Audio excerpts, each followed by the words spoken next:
जो अगर कोई प्रोसेशन निकालते हैं और वो प्रोसेशन में वायलेंस होता है तो जो ऑर्गेनाइजर्स है उनकी भी जिम्मेदारी उस पर आयद होती है कि उन्होंने उस वायलेंस को रोका नहीं बल्कि उसको आगे बढ़ाया भी। ये दो चीजें फैक्ट है, इसको कोई डिनाई नहीं कर सकता है।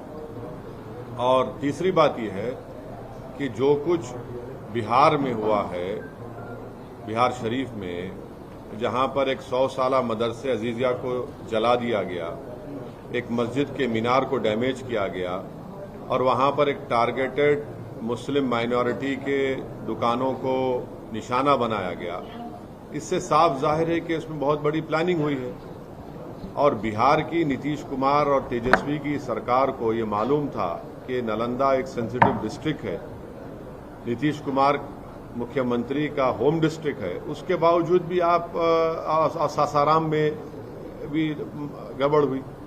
तो ये सरासर बिहार में जो कुछ हुआ ये सरकार के ऊपर जिम्मेदारी आयद होती है कि उन्होंने वायलेंस को रोका नहीं और उनको मालूम था, उनके पास रिपोर्ट्स, इंटेलिजेंस रिपोर्ट्स थे कि यहां पर वायलेंस हो सकता है।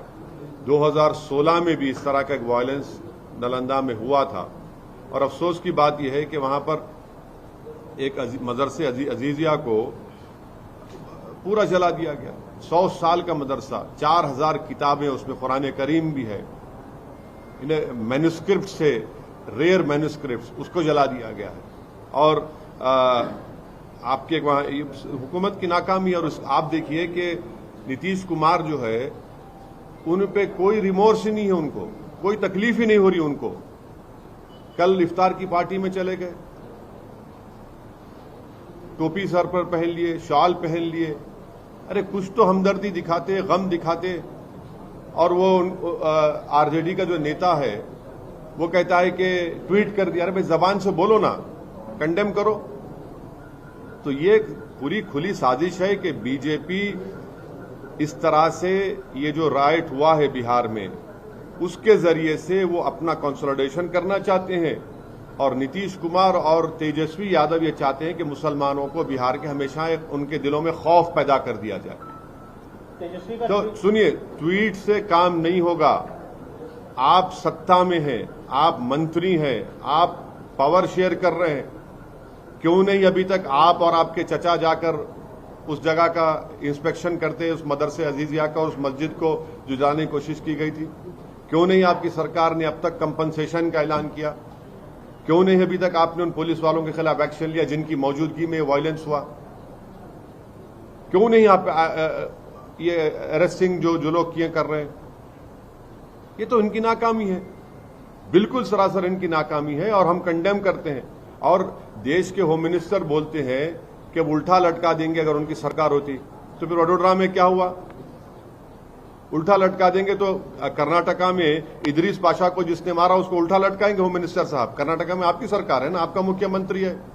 इदरीस पाशा को रामनगर डिस्ट्रिक्ट से किडनैप करके 20 लाख रुपए रैंसम पूछा गया, 20 लाख रुपए, और नहीं देने की बुनियाद पर उसको आप मॉबलिज कर दिए, उसको उल्टा लटकाएंगे।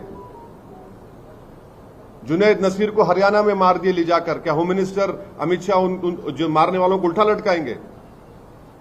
ये कौन सा ये बात करते हैं?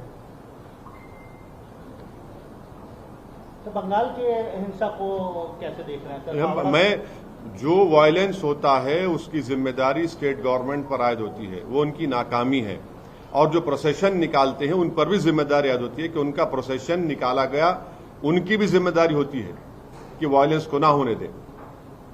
ममता बनर्जी ने ये बोला है सर कि जहां से प्रोसेशन निकलता है वो मुस्लिम इलाके में नहीं जाए, और उन्होंने ये भी बात कही है कि सेंटर से लोग आए थे, 5 स्टार होटल में रुके थे और उन्होंने पूरी साजिश रची है। तो आप क्या सो रहे थे? होटल में रेड मारना था, उनको उठाना था होटल से उनको। और अगर जुलूस का परमिशन जो एक रूट दिया गया था, अगर रूट से अगर कोई डाइवर्ट कर रहा है तो आप उनको रोक देते वहां पर। हर प्रोसेशन का एक रूट मैप होता है ना, आप रूट मैप को फॉलो करिए। तेलंगाना में भी हेट स्पीच का मामला सामने आया था रामनवमी के दिन। केस तो दर्ज हुआ है लेकिन कोई पुख्ता कार्रवाई नहीं। हम तेलंगाना सरकार से इस बात का डिमांड करते हैं कि जिस शख्स ने वाहियात बातें की हैं उसका बेल का कंडीशन यही था कि वो दोबारा इस तरह की बकवास और हेट स्पीच नहीं देगा।